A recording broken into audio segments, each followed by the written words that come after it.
আল্লাহ কেন মসজিদটা ঘরটা আপনার গলি গলি দিল, গ্রামে দিল, গঞ্জে দিল, হাটে দিল, ঘাটে দিল, চরে দিল, জঙ্গলে দিল, পাহাড়ের চূড়ায় দিল, নিচে দিল? কেন দিল? আমার দিকে তাকায়া দিল, আমাকে যেন 2 কদমে দিয়ে মালা পরাইতে পারে, আমি যেন 2 কদম দিয়ে গলায় মালা পরতে পারি, আমি যেন 2 কদম দিয়ে সার্টিফিকেট নিতে পারি, দুইটা সার্টিফিকেট নিতে পারি, আমি যেন 2 কদম দিয়ে জান্নাতের চাবিটাও লয়ে লইতে পারি। এই মাদ্রাসার ছেলেরা আমার সাথে একমত হবে, ওদের 3 নম্বর হাদিস, ঠিক না? 3 নম্বর হাদিস ওদের, জিজ্ঞেস করেন, মিফতাহুল জান্নাতি সালাত, 3 নম্বর হাদিস। এই পিচ্চিরে জিজ্ঞেস করেন, আল্লাহ জান্নাতের চাবি দিতে ডাকে। 90% মানুষ নামাজ পড়ে না, নারী পড়ে না, পুরুষ পড়ে না। পায়ে হাত দিয়া বলি চলেন তওবা করি, আর লম্বা করতে চাইতেছি না। সমচিন না, ফজরের নামাজ পড়তে হবে। ছিল টিকে, ফজরের নামাজ জান্নাতের অঙ্গীকার ছিল, ফজরের নামাজ জান্নাতের কি বলে সার্টিফিকেট ছিল। ফজরের নামাজ এই উম্মতের হয় বিজয়ের ঝান্ডা ছিল, বিজয়ের ঝান্ডা। বিশ্বাস হয় না? আমাদের কিতাবে লেখা নাই, শুধু আমাদের কিতাবে লেখা নাই, ইহুদিদের কিতাবেও লেখা আছে, যেই দিন মুসলমানের ফজরের জামাত আর জুমার জামাত সংখ্যায় সমান হবে, ওই দিন আল্লাহর পক্ষ থেকে আকাশের ভিতরে মুসলমানের বিজয়ের ফেলা করতে থাকবে। এর আগ পর্যন্ত সমস্ত মুসলমান জান দিল, বিজয়ের পালা হবে না। ফজরের নামাজও পড়তে হবে। বিদায় চলেন আল্লাহর কাছে তওবা করি। তওবা পারবেন? কে কে পারবেন দেখি মনের থেকে? তাহলে বলেন, আল্লাহ অতীত থেকে তওবা করলাম। মনের থেকে বলো যুবক, অতীত থেকে তওবা করলাম। নামাও, যদি মনের থেকে বইলা থাকো, গ্রান্টি তুমি নিষ্পাপ, তোমার আমল নামায় কিচ্ছু নাই, নতুন করে জীবন শুরু করতে পারো। বাকি 2টা অভ্যাস করতে হবে। পারবেন? হ্যাঁ। সারাদিন কি করলেন এটা আমার বিষয় না, কোথায় ছিলেন আমার বিষয় না। আমার বিষয় ঘুমানোর সময় তওবা করে ঘুমাইলেন কিনা। প্রতিদিন যখন বিছনায় যাব, শুধু হাত 2টা উঠায় বলবো, আল্লাহ আমি তওবা করে ঘুমাইলাম। পারবেন? পারবা যুবক? কন্টিনিউ করতে হবে, আমি তোমাকে গ্যারান্টি দিতে পারবো। 6 মাস যাবে না, বিশ্বাস করো আমার। মেনা নাও আজকে, এই রাত্রে মেনা নাও। এখন আল্লাহ প্রথম আকাশে, এখন আল্লাহ ডাকতেছে, যার যা প্রয়োজন মিটানোর জন্য চলে আসছেন। এই সময় বলতেছি, কবুলিয়তের সময়। 6 মাস যাবে না কন্টিনিউ করলে। প্রতিদিন ঘুমানোর সময় হাত 2টা উঠায়া ঘুমানো, তওবা করে ঘুমানো। 6 মাস যাবে না, ইনশাআল্লাহ তুমি খুঁজবে আমাকে। মনের কথাটা বলার জন্য খুঁজবে যে হুজুর মনটা আনচান করে, ভালো লাগতেছে না আপনাকে বলা ব্যতীত। কি শিখাইলেন? আমি কি করতে শুরু করলাম? আল্লাহ আমাকে স্বপ্নে কি দেখাইতে শুরু করলেন। গ্যারান্টি তুমি দেখবা, তোমার মনকে আল্লাহ শান্ত করে দিবে। পারবেন ডেলি ঘুমানোর সময় তওবা করে ঘুমাইতে? মনের থেকে কে কে পারবেন দেখি? পাক্কা? নামাজ সর্বশেষ, এর চেয়ে বড় অপরাধ কিচ্ছু হয় না। বিবেক বলে বিবেক, মালিক ডাকলো আর সাড়া দিল না, এর চেয়ে বড় অপরাধ কিচ্ছু হয় না। 5 বেলা ডাকে, সমস্ত হুকুম জমিনে রাখা দিছেন, মাধ্যমে দিয়া দিছেন। মাধ্যম জিবরিল আলাইহিস সালাম মাধ্যম ছিলেন, কিন্তু নামাজ কোনো মাধ্যম রাখেন নাই। জিবরিল আলাইহিস সালামকে আউট করে দিছেন, বন্ধুকে কাছে ডাইকা নিয়ে নিজের হ্যান্ড টু হ্যান্ড দিছেন। আল্লাহ নিজের কুদরতি হাতে উঠায়া বন্ধুর হাতে উঠায়া দিছেন। লন নামাজ, ওই নামাজ, ওই নামাজ। আল্লাহ যদি না ডাকতেন তাইলে কিছু বলতাম, আল্লাহ 5 বেলা ডাকে, এর চেয়ে বড় অপরাধ কিছু নাই। এই জন্যই মনে হয় পিরানে পীর বলছেন, পিরানে পীর লেখছেন, আব্দুল কাদের চিলানি রহমতুল্লাহ আলাইহি লেখছেন, বড় পীর লেখছেন, মাহবুবে সোভানি লেখছেন, জিল্লে রহমানি লেখছেন। শুকন নাকি সকালবেলা উঠা বলে, আল্লাহ আমি এখনই চোখ খুলবো, সামনে তাকাবো, আমার প্রথম দৃষ্টিটা যেন কোনো বেনমাজির উপরে না পড়ে, খ্রিস্টানের উপরে পড়ে পড়ুক, ইহুদির উপরে পড়ে পড়ুক, হিন্দু বৌদ্ধের উপরে পড়ে পড়ুক, কোনো বিধর্মীর উপরে পড়ে পড়ুক, কোনো খোদাদ্রোহীর উপরে পড়ে পড়ুক, কিন্তু কোনো বেনমাজির উপরে যেন না পড়ে। পড়বেন নামাজ না ছাড়বেন? মনে থাকবে তো না ভুলা যাবেন? যুবক ভুলা যাবা? ভুলো না, পায়ে হাত দিয়া বলো,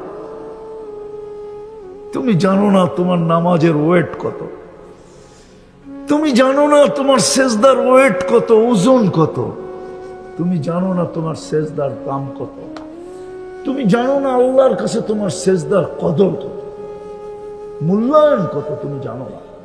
রব্বে কাবার কাছে আমরাও জানি না, অনুভূতি নাই, তাহলে তো সেজদা দিয়া চিৎকার দিয়া জানি দিয়া দিত। আছে ইতিহাসে, ইতিহাসে আছে সেজদা দিয়া চিৎকার দিয়া জান দিয়া দিছে, সেজদায় যায় একটা চিৎকার দিছে, জান চলে গেছে।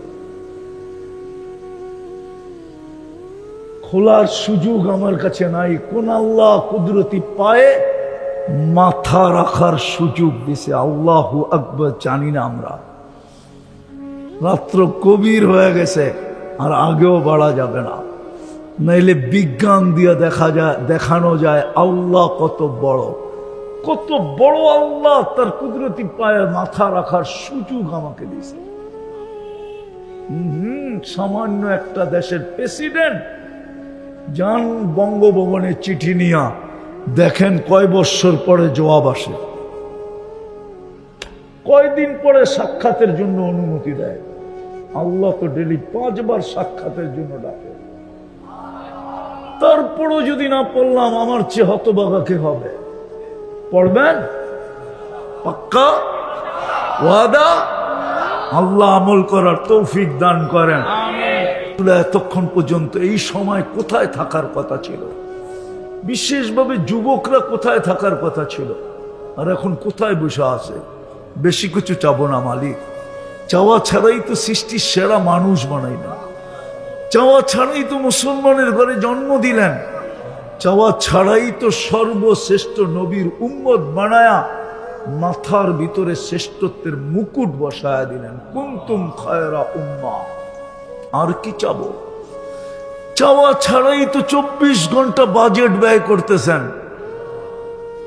আপনি তো বলতেছেন আযকুরু কাওয়ালাউ তানসানি, 24 ঘন্টা তোকে সুরক্ষা দেই, সেবা দেই, যদিও তুই 24 ঘন্টা একবারও আমাকে মনের থেকে আল্লাহ বলে ডাকিস না। 24 ঘন্টা তোর সাথে লুকোচুরি খেলি, যদিও তুই আমাকে একবারও ভয় পাস না। বিদায় বেশি কিছু চাবো না মালিক, আয়োজনটা যেন কবুল হয়, আয়োজকরা যেন কবুল হয়, এই শ্রোতারা যেন কবুল হয়। আজকে যেন গাজীপুরের মাটিটা কবুল হয়, গাজীপুরের মানুষগুলা কবুল হয়।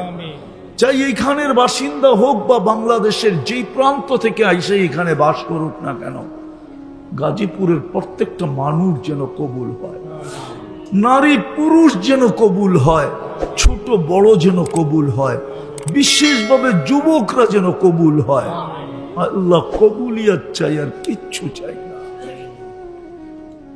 কবুল হইলি আপনি সাজায় দিবেন, কবুল হইলি সাজায় দিবেন।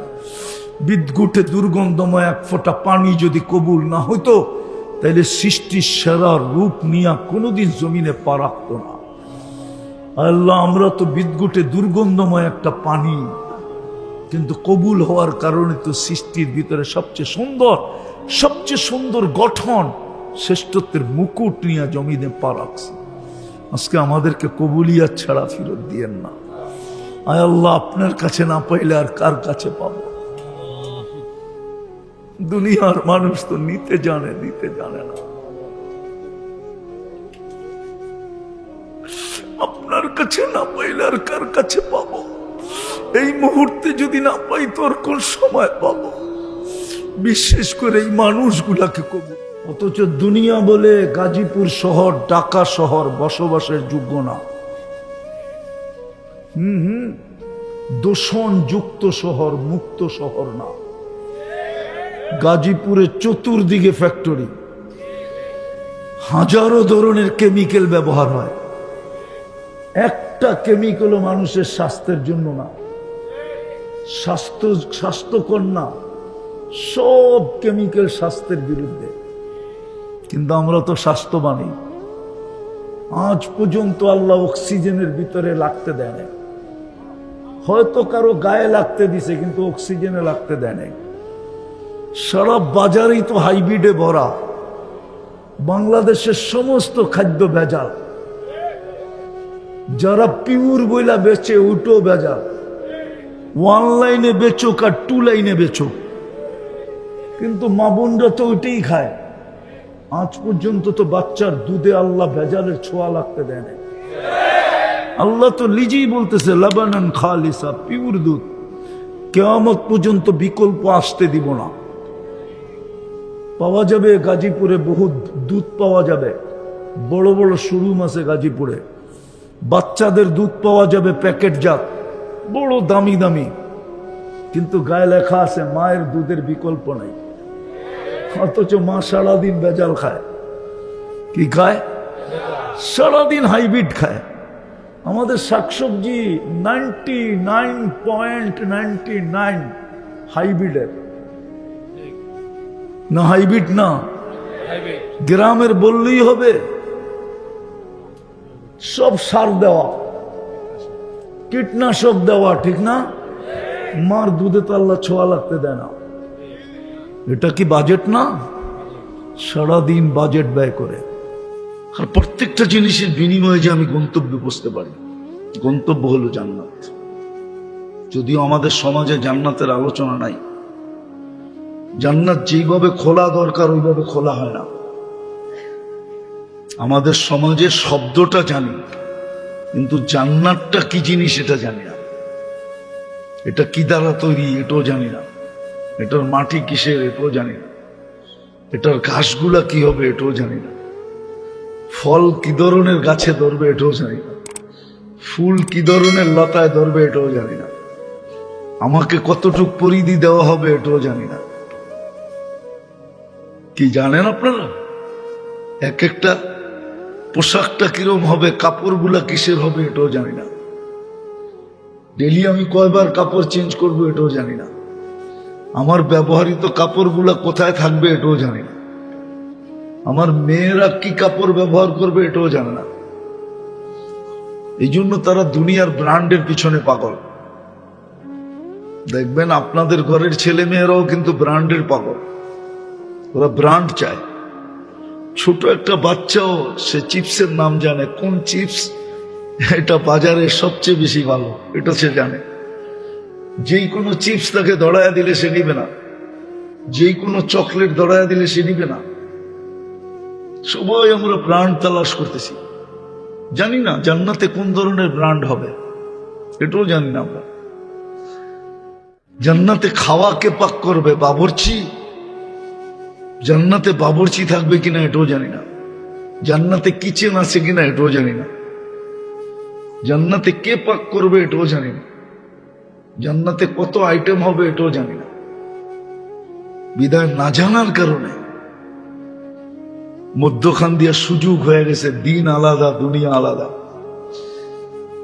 দুনিয়া আলাদা বলতেছে দিনের কাছে গেলে আমাদের দুনিয়া থাকবে না। দিন আলাদা বলতেছে দুনিয়ার কাছে গেলে আমাদের দিনদারি থাকবে না। তো দুটা মেরু তৈরি হয়ে গেছে।